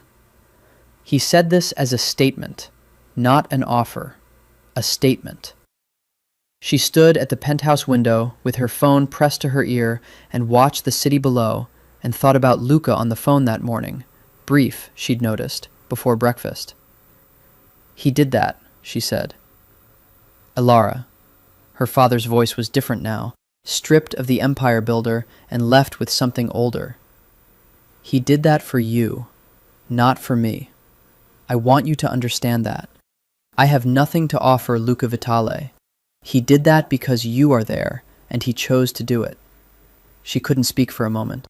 "Come home when you're ready," her father said. "Or don't. But call your mother." A pause. "And Ilara, if he treats you well, then—" He stopped. She could hear the cost of what he was about to say. A man who had built his entire life on strategic alliances and control, saying something he could not control. Then that matters more than the rest of it. He hung up. She stood at the window for a very long time. When Luca came through the main room an hour later, he had been in his office. She had heard the low voice of calls. She was still at the window, and he stopped when he saw her expression. "My father called," she said. "Yes." No pretense, no explanation offered. "You called him?" "Yes." She turned from the window to face him. "Why?" He looked at her, direct and steady. "Because he was worried about you, and he didn't have the information he needed to stop worrying. And because the Chen situation needed to be addressed." A pause. "And because it was mine to address." "Yours," she said. "You're here," he said simply, "which makes it mine." She looked at him for a long moment. The light in the room was the midday light, clean and without sentiment. He stood across the room with his hands in his pockets and looked back at her with the patient, absolute steadiness that she had come to understand was not remoteness, but its exact opposite, a complete and total presence, every part of him directed at her. "Come here," she said. He crossed the room. He stopped in front of her, and she looked up at him. He was taller than she registered when he was sitting, which was most of the time, and she reached up and put her hand against the side of his face, her palm against the jaw, and she felt him draw a breath, quiet and careful. "Thank you," she said. He turned his face very slightly into her hand, not much, barely visible, but real and unguarded, and it undid her completely. You don't have to thank me, he said. I know, she said. I wanted to. Valentina came for lunch on day 11. She arrived in a cream coat with the particular ease of a woman who has been to this penthouse many times and knows its protocols. And she looked at Alara, sitting at the kitchen island, with her drafting pencils and her laptop and her coffee, and she paused for exactly 1 second, and then her expression settled into something warm and decided. You're still here, she said. Still here, Alara agreed. Luca came in from the hallway. Valentina. Luca. She kissed him on the cheek and took off her coat and sat at the island across from Alara with the ease of family. I came to check on things. Things are fine, he said. I came to check on her, Valentina said, without breaking eye contact with Alara. Luca appeared to make a decision about how to engage with this, and decided not to, and went to make coffee, which left Alara and Valentina facing each other across the island. He's never done this, Valentina said, without preamble.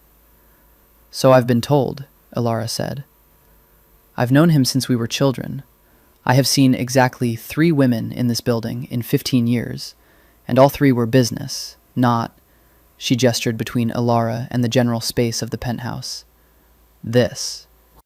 I don't know exactly what this is, Alara said. Yes, you do, Valentina said. You may not have named it yet, but you know. Alara looked at her. Valentina looked back with the intelligent, layered gaze of a woman who had spent her life navigating the same world from its intelligent, layered edges. I need to say something to you, Valentina said, and I am saying it because I respect you, not because I want to frighten you. Say it, Alara said. He is a good man in ways that are not visible, and a dangerous one in ways that are. He has kept himself alone for 15 years because he does not do things halfway, and he was not willing to ask someone to live inside this life halfway. If he has let you in, she paused, and he has, I can see that from across the room, then he is all the way in. Do you understand what I'm telling you? I think so, Alara said. He will protect you, Valentina said, from anything, including things you don't know about and things you'd prefer he not protect you from.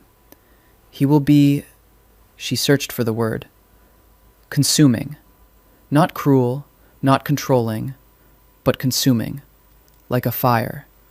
Once you're close enough, you cannot be only warm. Alara was quiet for a moment.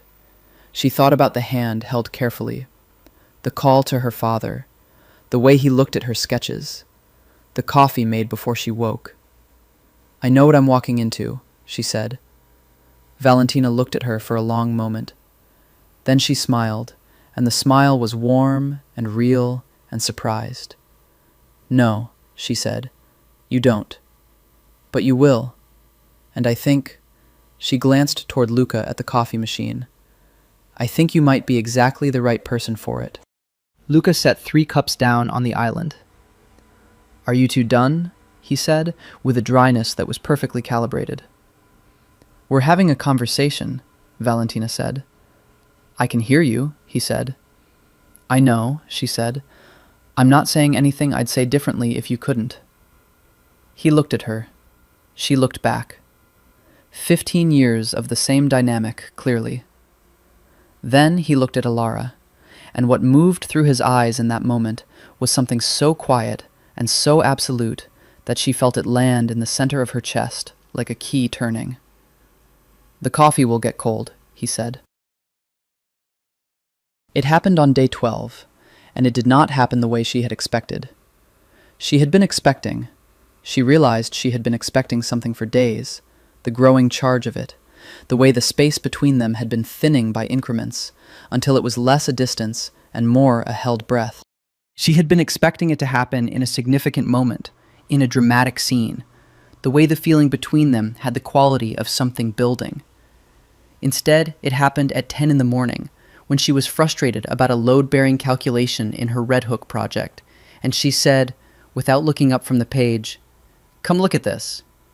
And he came and leaned over the island beside her, genuinely beside her, close, his shoulder against hers, and looked at the sketch, and she explained the problem, and he was quiet for a moment, and then said, "Move the weight here," pointing at the page. And she looked at where he was pointing, and he was right. And she turned to say so, and they were very close. His face was 6 inches from hers. He was already looking at her. He had turned when she turned. And the look in his eyes was not the working look, not the careful look, not any of the looks she had catalogued over 12 days. It was something entirely else, something that had given up pretending. She kissed him. She moved the 6 inches and kissed him, and for exactly 1 second he was still, completely still. And then he kissed her back. His hand came up to the back of her head with a gentleness that was at odds with everything she understood about him, or that revealed something about him she had only glimpsed. The care underneath the control, the tender thing inside the dangerous one. His other hand found the counter beside her, and he kissed her as though he were learning something, deliberately and completely, and it was nothing like she had expected, and everything she should have anticipated. She pulled back after a moment, not far, and they looked at each other. His eyes were very dark and very close, and his expression was completely, finally, unguarded.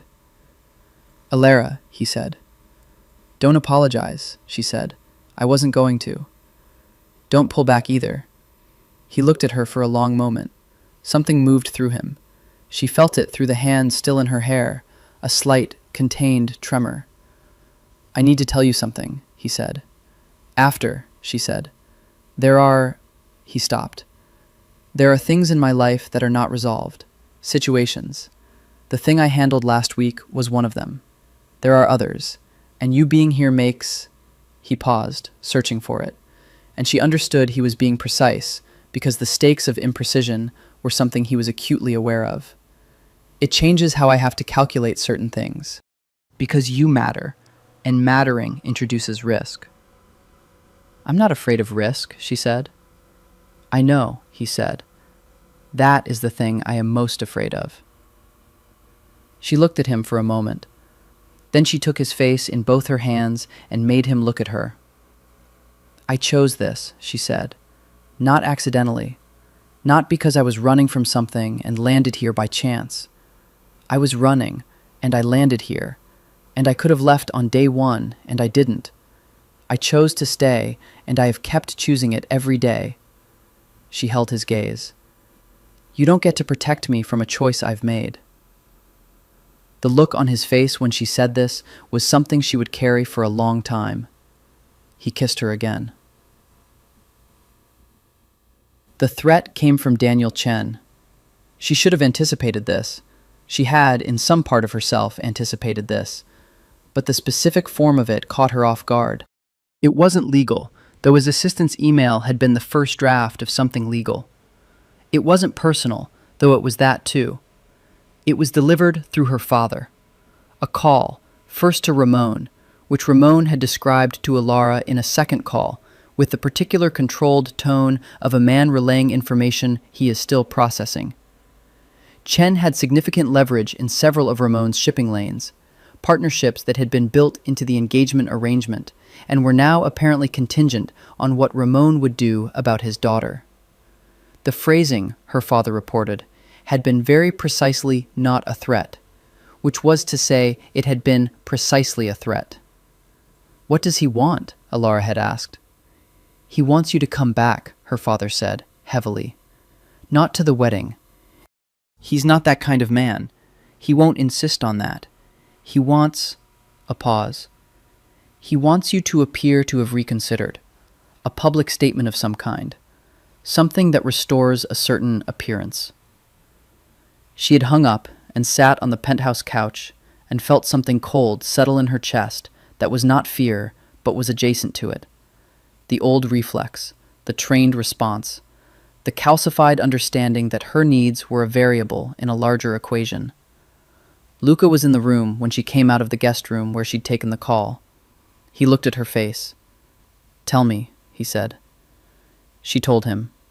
She watched his face during this, watched the composure go flat and still in a specific way that she understood now was what cold anger looked like on him. Not rage, not heat, but something that contracted and hardened. He listened until she was done. Chen has shipping interests in 3 ports, he said. Baltimore, Newark, Savannah. She looked at him. You know his operation. I know most operations of a certain scale. He was quiet for a moment. I have relationships in those ports. Not through my organization directly, through intermediaries. Favors owed. He looked at her. I can make certain things inconvenient for him. Not damaging. Not, he chose the word, not violent. Simply inconvenient. The kind of inconvenient that makes a man decide his leverage is more expensive than he thought. She sat with this for a moment. The offer he was making, the nature of it, the what it said about who he was and the world she was in. This is how it works, she said. Yes, he said, in your world. In most worlds, he said, quietly, the mechanisms are different. The math is the same. She thought about her father and his 30 years of maritime empire and the arrangements that built it. She thought about the legal world and the legitimate world and all the gradations between them. She thought about Daniel Chen's assistant's email and the cold precision of leveraged threat wrapped in polite language. Is this because of me? She said. Or because you would do this for anyone in this situation? He was quiet for a long moment. Both, he said, but mostly because of you. She nodded. Then do what you need to do. He made 2 calls. She did not hear them. He went to the office, but they were brief, and when he came back, his expression had the particular settled quality of a problem addressed. It will take a week, he said, but it will be addressed. She looked at him across the room. I'm not going to ask you to fight all my battles, she said. I know. He came and sat beside her on the couch, beside her, which was new, and the newness of it settled something in her. But this one isn't yours to fight alone, because it began with someone trying to use you as a piece on a board, and you left, and now they want to use the board to bring you back. He looked at her steadily. That ends. She looked at his face, the jaw and the dark eyes and the absolute certainty in him, and she felt something move in her that was large and complicated and entirely real. Luca, she said. Yes. I think I'm in love with you. She said it simply, the way she said things she had decided to say honestly. I don't know exactly when it happened, but I think it's the case. He looked at her for a long time. Then he said, I know. And the way he said it meant he had known for some time, and had been carrying it, and had not said it because the weight of it required the right moment, and this, apparently, was the right moment. I'm in love with you, he said. I have been since approximately the fire escape. There was a night, 2 weeks later, when she understood the full weight of who he was. She was in the penthouse. The apartment in the village was being set up. She had moved boxes. She had put the rug down. She had mounted the prints. But she was still here most nights, which was a fact neither of them had commented on directly, because to comment on it directly would require making it a decision, and it had not been a decision. It had simply been a continued series of small choices. She was at the kitchen island with the Red Hook project, which had been accepted by the village firm as her first official commission, and she was deep in it when the elevator opened. It was not Luca. It was a man she had not seen before. Older, mid-60s, with the bearing of someone who had held authority for a long time and intended to hold it longer. He was flanked by 2 other men, and the 3 of them came out of the elevator and into the penthouse with the ease of people who had been here before, and the security protocols that had always been in place apparently did not apply to whoever this man was. She stood up from the island. The man looked at her with an expression she could not quite read, neither hostile nor welcoming, but measuring, the way you might look at a new element in a familiar equation. You must be Alara Vasquez, he said. His accent was Italian over American, the cadences of someone who had learned English as a grown man. "Yes," she said. "I am Giuseppe Vitale," he said, "Luca's uncle." She stood at the island and held this information. "Luca isn't here," she said. "I know," he said. "I'm here to see you." The two men fanned out slightly, not aggressively, but with the practiced ease of people creating geography. Giuseppe Vitale came to the island and sat, uninvited, on the stool across from her, and looked at her with those measuring eyes. "You are the Vasquez girl," he said, "the runaway bride." He said this not unkindly, but with the slight amusement of someone who has heard many stories. "You've been here—" He made a gesture that meant several weeks. "He has not had a woman here in 15 years. "I know," she said. "This concerns some people," he said. "Not me personally, but some people in the organization who feel that—" he chose his words— "who feel that a distraction at this particular time is a liability." "Am I being asked to leave?" she said, and was proud of how even her voice was. He tilted his head. "You are being assessed," he said, "to see whether you are the kind of person who should be asked to leave, or the kind of person who perhaps should not." She looked at him. She thought about 23-year-old Luca and the girl in Italy, and the choice to not hold on. She thought about all the years of running everything alone, the methodical building of order out of dangerous materials, the guest room never occupied. She thought about mattering introduces risk, and the phone call to her father and the held hand. "I'm not a liability," she said. "I'm an architect. I grew up with a father who ran a shipping empire that made its own kind of alliances. I know what this world is, and what it costs, and what it takes. I ran from a marriage that would have made me a piece on a board, and I am not going back to being a piece on anyone's board." She held the old man's gaze. "I'm here because I choose to be, and I'll leave when I choose to, and not because someone in this organization finds me inconvenient." Giuseppe Vitale was very still for a moment. Then he laughed. It was a real laugh, surprised and genuine, and it transformed his face entirely. "Madonnina," he said, "now I understand." He stood up from the stool. "Good evening, Signorina Vasquez." He nodded to her with what was, unmistakably, respect. They left. She sat back down on her stool and picked up her pencil, and her hand was shaking, very slightly, which she allowed for 30 seconds. And then she breathed out and went back to the Red Hook project. When Luca came home at 9, she was still working. He came to the island and stopped when he saw her face. "What happened?" he said. "Your uncle came," she said. She watched the composure tighten. "Giuseppe. He wanted to assess me. Luca's voice went very flat. "He left satisfied, I think," she said. "But Luca—" She set down her pencil and turned to face him fully. "You need to know that these things are going to keep happening. People in your world looking at me and deciding what I am. And I can handle it. I handled tonight. I can handle whatever comes. But I need you to trust that I can handle it, and not try to prevent it by keeping me separate from the reality of your life. Because that's the thing that won't work." He stood across the island from her with an expression that was entirely, rawly open. "You are not separate from my life," he said. "You are in the center of it." "Then let me be in the center of it," she said. He came around the island and took her face in his hands and looked at her for a long moment, and what was in his eyes was everything. "Okay," he said. The thing about living next to power is that eventually power turns.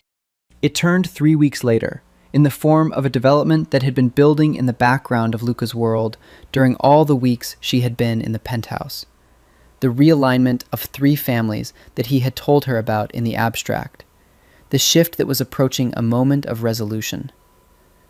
The resolution arrived on a Tuesday in November, in the form of a meeting that Luca did not tell her about in advance, And when she came home from the village firm's office that evening, because she was going home, she had accepted this about herself without ceremony. The apartment had a different quality. Marco was in the lobby. Marco was never in the lobby. "He's upstairs," Marco said, reading her face. "He's fine. There was a meeting." "What kind of meeting?" Marco looked at her with those seasoned eyes. "The kind that resolves things," he said. "The kind that used to take violence, and now, mostly, doesn't." She went up. Luca was at his desk. Not working. The laptop was closed. Just sitting, with a glass of whiskey, looking out the windows at the November city. He heard her come in and turned, and the expression on his face was complex, in ways she was still learning to read. He looked tired, which she had not seen before. Not physically exhausted, but something more like the tiredness of a person who has spent a great deal of concentrated force on something that was necessary and unpleasant. "Come here," he said. She crossed the room to the desk, and he reached out and took her hand and held it, which was what he did now, which was a thing she had come to recognize as his particular form of grounding. "Tell me," she said. "It's resolved," he said. "The situation I've been managing, the 3 families." A pause. "There were terms, negotiated. It's done." "Was anyone hurt?" He looked at her. "Yes," he said, without evasion. "Not on my side, but yes." She sat on the edge of his desk. He was still holding her hand, and she let him, looking at his face. "Is it over?" she said. "This part?" He turned her hand in his. "There will always be another part. You know that." "I know that," she said. He looked up at her. "You don't have to stay," he said, "for any of it. I want to be clear about that. You have the apartment, you have the job, you have Luca." She said his name the way she had learned to, which was the way that made him stop talking and look at her. "I have you," she said. "That's what I have, and that includes all of it.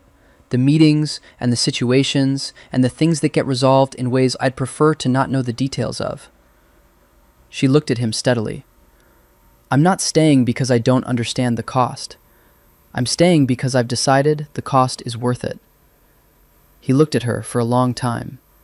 Then he said, "My grandfather kept a house in the hills outside Palermo.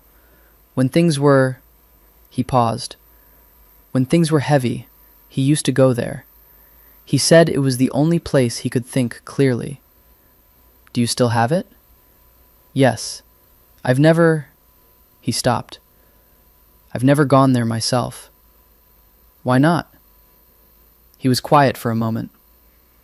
"It always seemed like a place for someone else," he said. "A different version of this.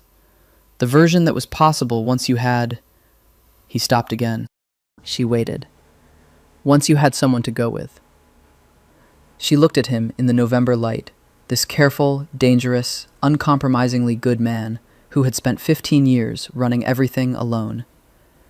"Take me to Sicily," she said. Something crossed his face that she had no word for, something large and very quiet. "Yes," he said. They went to Sicily in December.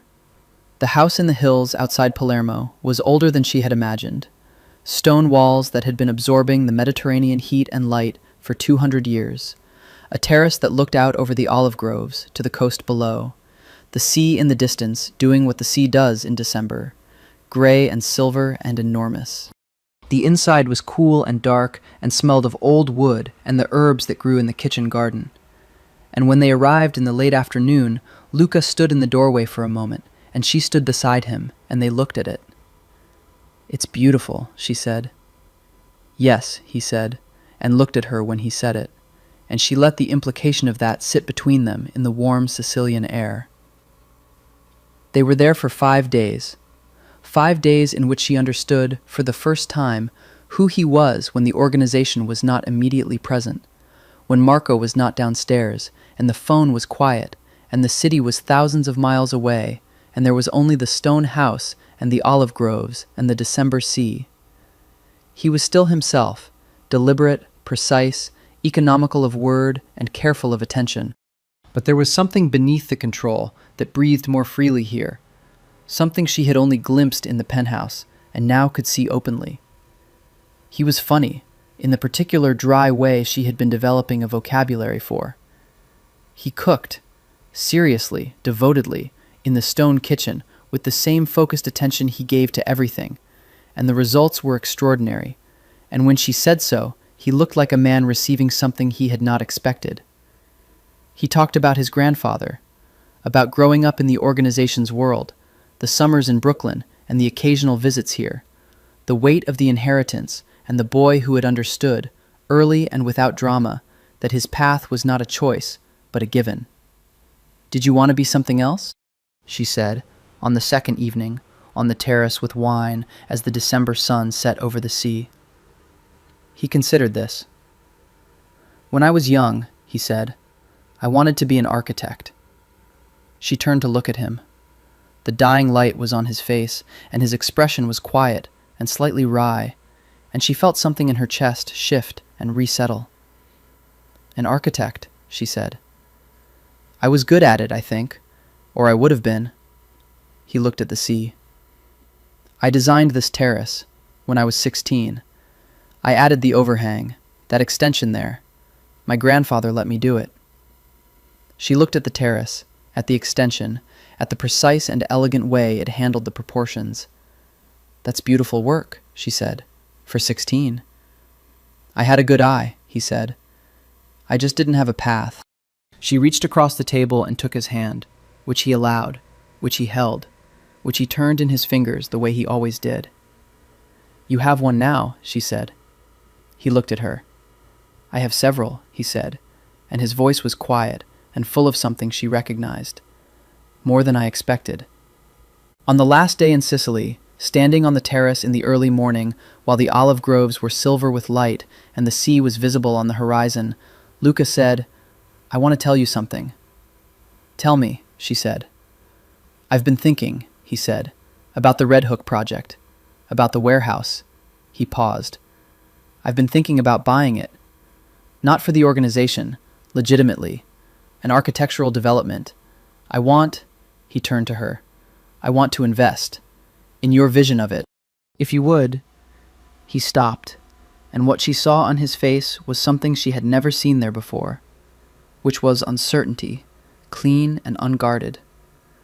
"If you would want that." She looked at him, at the man who ran everything, and had wanted, at 16, to be an architect, who had built a terrace at his grandfather's house and let no one see the drawing, who had picked up a runaway bride in Midtown Manhattan and driven north without asking why. "You want to build something with me," she said. "Yes," he said, simply, entirely. "That's the most honest thing you've ever said to me," she said. "It's been," he smiled, and it was real, and it changed the whole geometry of his face. "It's been a very honest few months."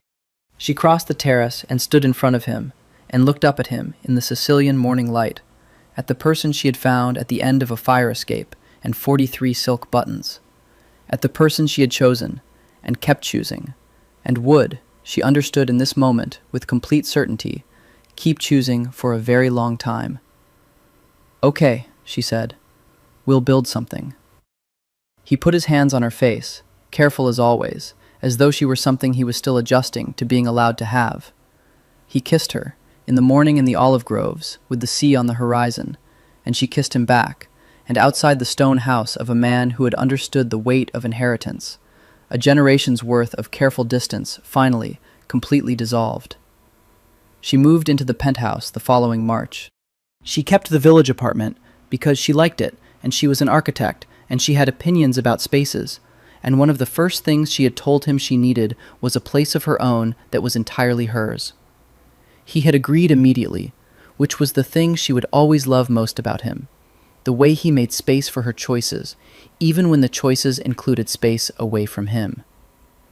The drafting table was in the village, the flea market rug, the prints, the plants which had proliferated. But she went home to the penthouse, to the cedar and bergamot, the extraordinary coffee machine and its diagram, the windows on 3 sides, and the city below, and the man who had kept a guest room empty for 15 years. The Red Hook project broke ground in April. Elara had designed it herself, with Luca's investment and the village firm's backing, a mixed-use development that turned a warehouse into something breathing and alive. Residential floors above, communal spaces below, a rooftop garden that Luca had added to the plans himself at 2 in the morning at the kitchen island, showing her on the sketch with his finger. "Here," he'd said, "you want green up here." She had looked at the sketch and looked at him and thought about the terrace in Sicily and said, "Yes, you're right." Marco came to the groundbreaking. He stood at the back in his dark coat and watched the proceedings with his seasoned, slightly amused expression, and when Elara caught his eye, he nodded, in the way that meant something had been confirmed, and she nodded back. Valentina came too. She brought a bottle of wine that was probably older than Elara, and stood beside Luca and said something in Italian that made him look sideways at her. And then she looked at Elara, with the warm, surprised approval that Elara had come to treasure. Her mother came. This was the thing she had not expected. Patricia Vasquez, in a coat that was suitable for an outdoor event on a cold April morning in Red Hook, standing at the edge of the assembled crowd and watching her daughter break ground on a building she had designed. After, she came to Elara and held her face in both hands and looked at her for a long moment, with the expression of a woman who is reconsidering a 40-year theory about what a life ought to look like. "You look," Patricia started. "I know," Elara said. "Like yourself," her mother said. Elara put her hands over her mother's. "Yes," she said. Luca was nearby. He was talking to someone, half turned away, but she knew he was aware of her, the way he was always aware of her, with that particular peripheral attention that had once felt like being watched, and now felt like being held. She looked at him across the crowd, and he turned, as though he had felt the look, and their eyes met. He was not smiling, but the quality of his face, when it was aimed at her, was something she had finally found a name for. It was the expression of a man who had run everything for 15 years, and had not known, until a girl ran in front of his car in October, that there was a category of everything he had not been running yet. It was not happiness, exactly. It was deeper than happiness, more settled, more certain. It was home. Years later, when she was asked, by journalists eventually, because the Vitali name had a weight that generated journalism, and the woman who had revolutionized the architectural landscape of Red Hook and then South Brooklyn, and eventually pieces of 3 other boroughs, became someone who generated journalism of her own. She was asked how they had met. She always gave the same answer, because it was true. "He stopped the car," she said, "and I got in." And she would watch whoever was asking process this, the simplicity of it, the accident of it. And then she would think of the fire escape, and the 43 buttons, and the ivory dress in the alley. And she would think of Luca saying, "I know what it looks like when someone is trying to get out." And she would think of the stone house, and the olive groves, and the terrace he had built at 16. And she would think, it was not an accident. She had been running, yes. She had been running in bare feet, with a cathedral train in her arms, and no shoes, and no plan. But she had turned the right corner. She had stepped off the right curb. She had gotten into the right car. Or perhaps the right car had found her. Some people call it chance. Some people call it the logic of the universe, the way things arrange themselves into the shape they were always meant to take. Some people say there are no accidents, only appointments we don't know we've made. Elara Vasquez, Elara Vitale now, which was another story, the story of a night in December when Luca had done the most controlled and the most completely unguarded thing she had ever seen him do, standing in the Sicilian kitchen with a ring that had been his mother's, asking her a question in a voice she had never heard him use, low and careful and completely without armor. Ilara Vitale would say this: she had run from a life she hadn't chosen. She had chosen her own. And the day she stepped off a curb in Midtown Manhattan and felt the hood of a black car 6 inches from her hip was the day she started choosing. Everything else was just detail. Beautiful, dark, dangerous, extraordinary detail.